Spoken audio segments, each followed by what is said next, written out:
మన తెలంగాణలో కూడా మనం చూస్తూ ఉన్నాం. కాంగ్రెస్ పార్టీ బీఆర్ఎస్ పార్టీ గుండెలు బాదుకుంటున్నాయి. ఎందుకు ఎస్ఐఆర్ వస్తే ఆందోళన చెందుతున్నాయో నాకైతే అర్థం కావాలి. మనం స్వచ్ఛందంగా ప్రజల దగ్గరికి వెళ్ళి ప్రజలను చైతన్యం చేయాలి. ఎలక్షన్ కమిషన్ మీద తప్పుడు ఆరోపణలు కాదు, ప్రజలను తప్పుదారి పట్టించేటువంటి ప్రయత్నం చేయకూడదు. అందరూ మోటివేట్ చేయాలి. ఇది ప్రతి ఒక్క భారతీయ పౌరుడి యొక్క హక్కు, ఓటు హక్కు నమోదు చేసుకోవడము, ఓటు హక్కు వినియోగించుకోవడం. సరిగ్గా ఎలక్షన్ కమిషన్ ఇదే చేస్తూ ఉంది. ఈరోజు మనం చూసాం అనేకమైనటువంటి మన హైదరాబాద్లోని రోహింగ్యాలు కానీ, పాకిస్తాన్ వాళ్ళు వచ్చినటువంటి వాళ్ళు కానీ, లేక బంగ్లాదేశ్ నుంచి వచ్చినటువంటి వాళ్ళు కానీ కోట్లల్లో కేసులు ఉన్నాయి. కొంతమంది జైల్లో ఉన్నారు.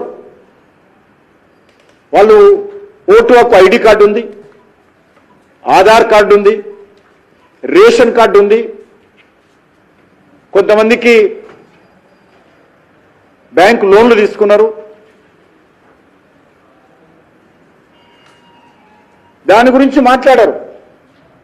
ఈరోజు కాంగ్రెస్ పార్టీ ప్రభుత్వము, ముఖ్యమంత్రి స్వయంగా బెదిరించేటువంటి ప్రయత్నం చేస్తూ ఉన్నాడు.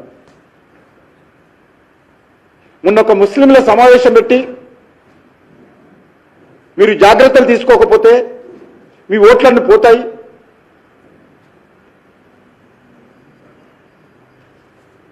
కాంగ్రెస్ అంటే ముస్లిం, ముస్లిం అంటే కాంగ్రెస్ అనే విధంగా ఇటీవల పబ్లిక్ గార్డెన్ దగ్గర మీటింగ్ పెట్టి ముస్లింలను రెచ్చగొట్టేటువంటి ప్రయత్నం, ముఖ్యమంత్రి స్వయంగా శాంతి భద్రతలకు భంగం కలిగించేటువంటి ప్రయత్నం, ఎస్ఆర్ ప్రక్రియను దెబ్బతీసేటువంటి ప్రయత్నం, మతంతో ముడిపెట్టేటువంటి ప్రయత్నం ముఖ్యమంత్రి స్వయంగా చేస్తా ఉన్నాడు.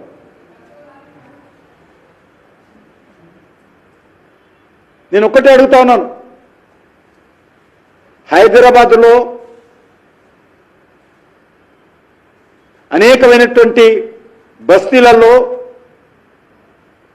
రోహింగ్యాలు ఉన్నటువంటి విషయం వాస్తవం కాదా? అంతేకాదు హైదరాబాద్లో చాలా మందికి 2 ఓట్లు ఉన్నాయి. ఇదంతా కూడా ఒక సాధారణ ప్రక్రియ, చట్టబద్ధమైనటువంటి ప్రక్రియ, ఒక రాజ్యాంగబద్ధమైనటువంటి ప్రక్రియ. వీటన్నిటిని కూడా సక్రమం చేయాల్సినటువంటి పని ఎలక్షన్ కమిషన్. ఎవరు ఎంత గుండెలు బాదుకున్నా, ఎవరు ఎలక్షన్ కమిషన్ మీద తప్పుడు ఆరోపణలు చేసినా ఈ ప్రక్రియను ఎవరు ఆపడానికి వీల్లేదు. కానీ ప్రభుత్వమే, ఒక ముఖ్యమంత్రి మాట్లాడుతున్నాడు.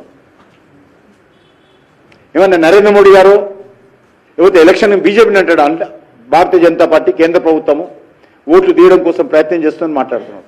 నరేంద్ర మోడీ గారు మారుమూల ప్రాంతాల్లో జరిగేటువంటి బిఎల్ఓను మాట్లాడి పంపిస్తున్నాడా? ఎవరు చేస్తున్నారు? అది రాష్ట్ర ప్రభుత్వ యంత్రాంగమే కదా. ఈరోజు ఎస్ఐఆర్ ప్రక్రియ టోటల్గా తెలంగాణ ప్రభుత్వ సిబ్బందితో జరుగుతున్నటువంటి ప్రక్రియ. ఈ కాంగ్రెస్ పార్టీ కానీ, తెలంగాణ ముఖ్యమంత్రి కానీ, బీఆర్ఎస్ పార్టీ కానీ తెలంగాణ ప్రభుత్వ సిబ్బంది మీద, ప్రభుత్వ ఉద్యోగస్తుల మీద విశ్వాసం లేరా అని అడుగుతా ఉన్నాను. మీకు తెలంగాణ ప్రభుత్వ ఉద్యోగస్తుల మీద విశ్వాసం లేదు కాబట్టి ఈ రకమైనటువంటి తప్పుడు ప్రచారం, అబద్ధపు ప్రచారం, విష ప్రచారం, రెచ్చగొట్టే విధంగా వ్యవహరించడం చేస్తా ఉన్నారని సందర్భంగా మనం చేస్తున్నాను. చాలా మంది కాంగ్రెస్ పార్టీ నాయకులు బిఎల్ఓలను పిలిచి బెదిరిస్తా ఉన్నారు. ఓల్డ్ సిటీలోనైతే ఏ ఒక్క బిఎల్ఓ కూడా మా బజ్లిస్ పార్టీని కాదని తిరగొద్దు, ఇళ్లలో తిరగొద్దు, మీరు మా దగ్గరికి రండి, మేమే ఫామ్స్ ఇస్తాము, మేమే ఫిలప్ చేసి ఇస్తాము, మీరు ఎవరు ఓటు తొలగించడానికి వీలేదు, ఇంటింటికి వెళ్ళి సర్వే చేయడానికి వీలేదు. ఈ రకంగా మజ్లిస్ పార్టీ చాలా పెద్ద ఎత్తున హైదరాబాద్లో బెదిరించేటువంటి ప్రయత్నం చేస్తూ ఉంది, రెచ్చగొట్టేటువంటి ప్రయత్నం చేస్తూ ఉంది. గత 3 నెలలుగా 4 నెలలుగా ఇదే కార్యక్రమం పెట్టుకున్నారు వాళ్ళు.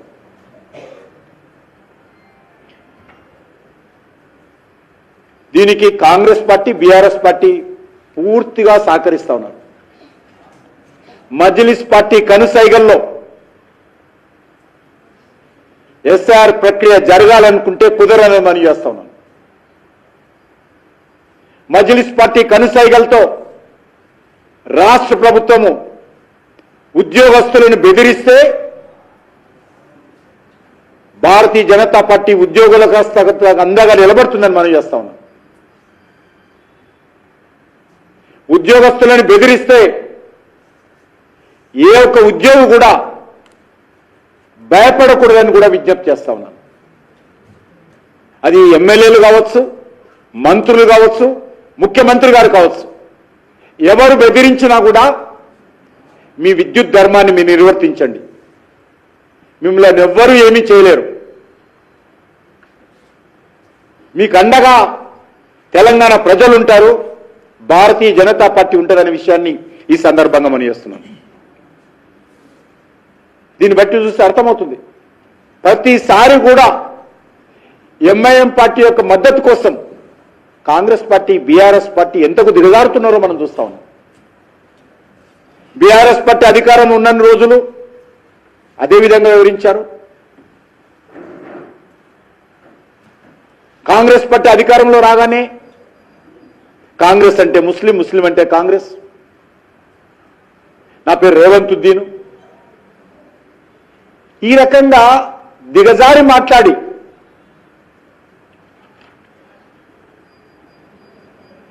మజ్లిస్ పార్టీ అడుగులకు మడుగులొత్తేటువంటి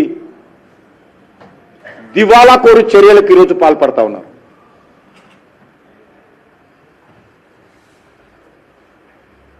ఇది ఒక సాధారణ ప్రక్రియ. ఇది రాజకీయ కోణంతో చూడొద్దు, మతపరమైన కోణంతో చూడకూడదు. ఇటీవల కొత్తగానే చూశాను, ఇది పౌరసత్వంతో ముడిపెట్టారు. సిటిజన్షిప్ కు ఈ యొక్క ఓటర్ లిస్టుకి ఏ రకమైనటువంటి సంబంధం లేదు.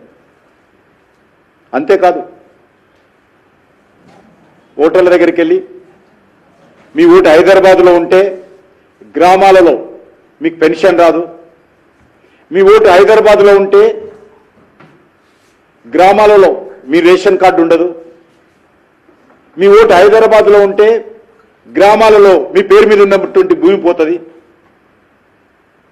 మీ పేరు హైదరాబాద్లో ఉంటే మీ సంక్షేమ కార్యక్రమాలను తీసేస్తాము. ఎవరు జాగీరు కాదు, ఇది ఎవరికి ఏ రకమైనటువంటి హక్కు లేదు. ఓటు హైదరాబాద్లో ఉన్నా, ఊళ్ళో ఉన్నా సంక్షేమ పథకాలకు ఓటర్ లిస్టుల పేరుకు సంబంధం లేదు.